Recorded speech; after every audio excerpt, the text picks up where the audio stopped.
Kabylie, ce n'est pas pensable. Et puis, est-ce que vous pensez qu'il est acceptable d'offrir le reste de l'Algérie aux mercenaires de l'arabisme et du panarabisme dans un plateau d'argent? Tout le reste de l'Algérie vous appartient, il n'y a que la Kabylie qui nous reste. Non. Non. L'Algérie est berbère. Elle est berbère en Kabylie. Elle est berbère dans l'Algérie entière. Elle est berbère dans l'Afrique du Nord entière. Et elle le sera, qu'on le veuille ou qu'on ne le veuille pas. Si, tout en parlant de cela, j'ai avancé la formule d'Algérie algérienne, c'est pour des raisons de pédagogie.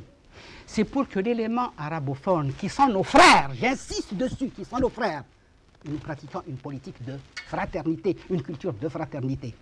C'est pour qu'ils ne disent pas, on nous exclut.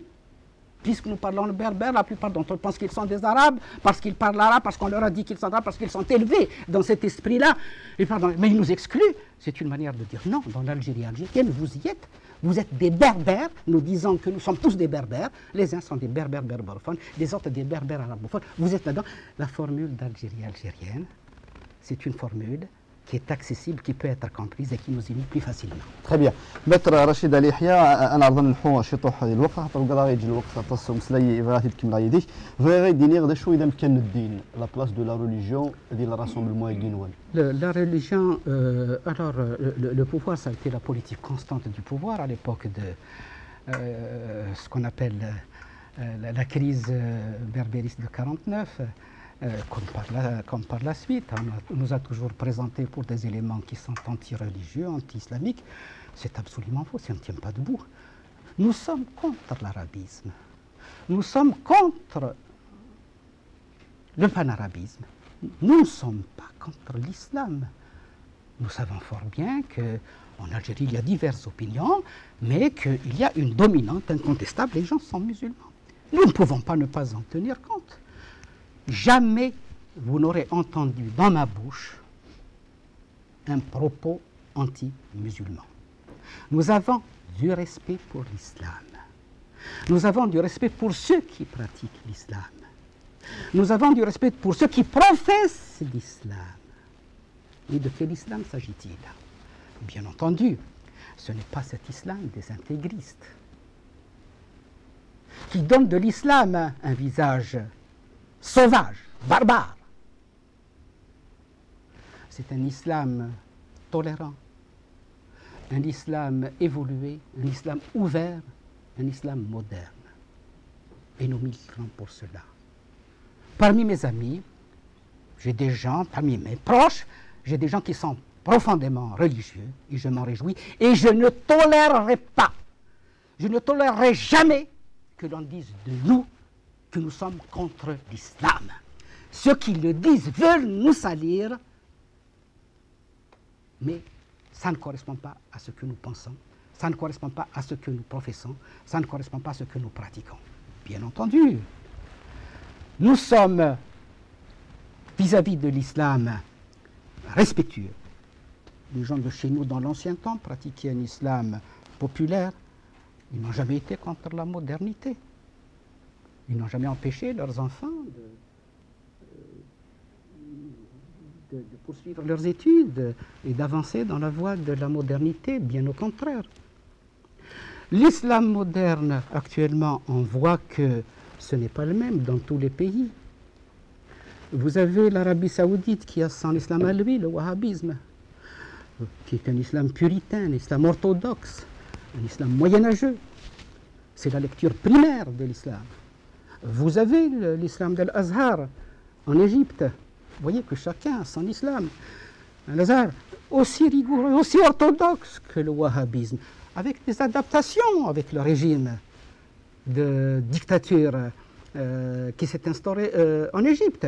Vous avez en Iran un islam, le chiisme, qui était un islam ouvert dans le passé. Vous savez, le chiisme, moi je me suis intéressé à tous ces problèmes-là. C'est un chiisme qui est très ouvert, ouvert à la modernité. Ils examinaient chaque fois qu'un problème se posait, à partir de l'islam bien sûr.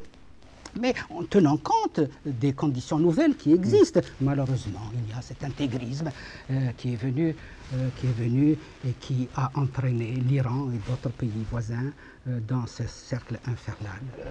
Juste une petite question qui est en liaison avec Thamsel Taghin. Quel est le rapport entre l'islam et la politique? Politique, la laïcité, comment vous allez gérer tout ça? Qu'est-ce que vous proposez? L'islam, encore une fois, dans notre mouvement, nous avons des gens qui ont des opinions très libres, très variées. Nous avons des gens qui sont profondément religieux. Chacun est libre d'avoir ses opinions dans notre mouvement, y compris à la tête. Mais notre position vis-à-vis, notre position fondamentale vis-à-vis de l'islam, je viens de vous la définir, c'est une position de respect vis-à-vis de l'islam. Et on serait très heureux que s'élève un islam algérien, un islam nord-africain, en harmonie avec la modernité. Très bien. Et s'il y a des mouvements dans ce sens, eh bien nous les appuierons, nous travaillerons ensemble. Très bien. Maître Ali Yahya Msled de Tassaf politique. J'aimerais que vous me posiez une question, ce qui concerne l'économie, l'arzaq. Dans les détails, mais quel est le modèle économique que vous proposez le Rassemblement Guénouan? Oui, alors, une chose. J'ai l'impression que les gens ne comprennent pas dans quelle situation nous nous trouvons. L'Algérie est opprimée. Elle est nationalement opprimée. Elle est sous domination de l'arabisme et du panarabisme entre les mains de mercenaires de cet arabisme et de ce panarabisme. Nous sommes sous domination.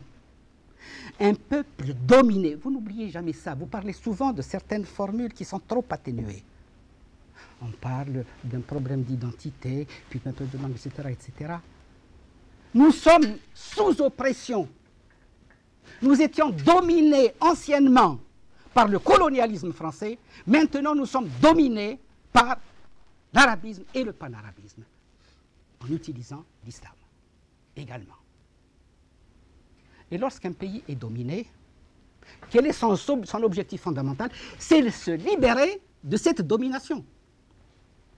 C'est un autre mouvement, c'est un mouvement de libération nationale. Nous avons lutté contre le colonialisme français, nous l'avons battu. Maintenant, nous luttons contre l'arabisme et le panarabisme et nous les battrons. Nous étions 3 fois rien au départ. Vous voyez combien ces idées maintenant évoluent, pas simplement parmi l'élément berbérophone, pas simplement parmi les éléments téléphoniques, mais au sein même de l'élément arabophone. Au sein même de l'élément arabophone. Alors, ce qui ne veut pas dire que ces problèmes ne nous intéressent pas. D'accord, ok. Je vais quand même revenir sur cette question parce qu'elle est importante.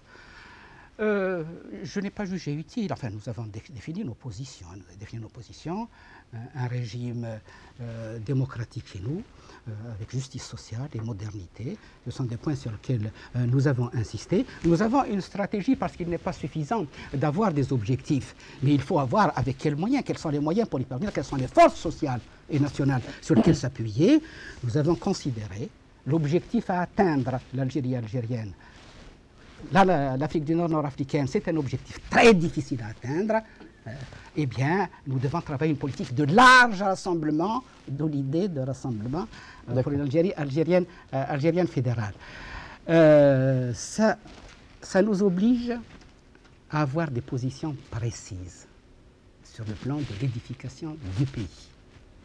Bien entendu, un libéralisme outrancier, nous ne pouvons pas être d'accord.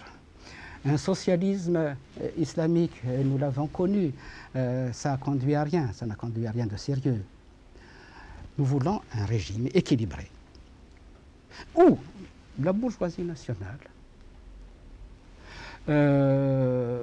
travaille, gagne sa vie, élargit ses affaires, mais où le peuple ne sera pas abandonné à une situation difficile. Nous voulons un régime équilibré, un régime qui permette aux masses populaires de vivre décemment, un régime de justice sociale. Or, qu'est-ce que nous voyons actuellement dans notre pays? Nous voyons que les masses populaires sont dans le besoin. Nous voyons que les classes moyennes sont elles-mêmes dans le besoin. J'ai lu ces derniers temps quelques articles concernant les sphères intellectuelles, les gens ne peuvent plus faire de recherche, ils ne peuvent plus enseigner sérieusement, ils sont à la course pour faire leurs cours, mal faits parce qu'ils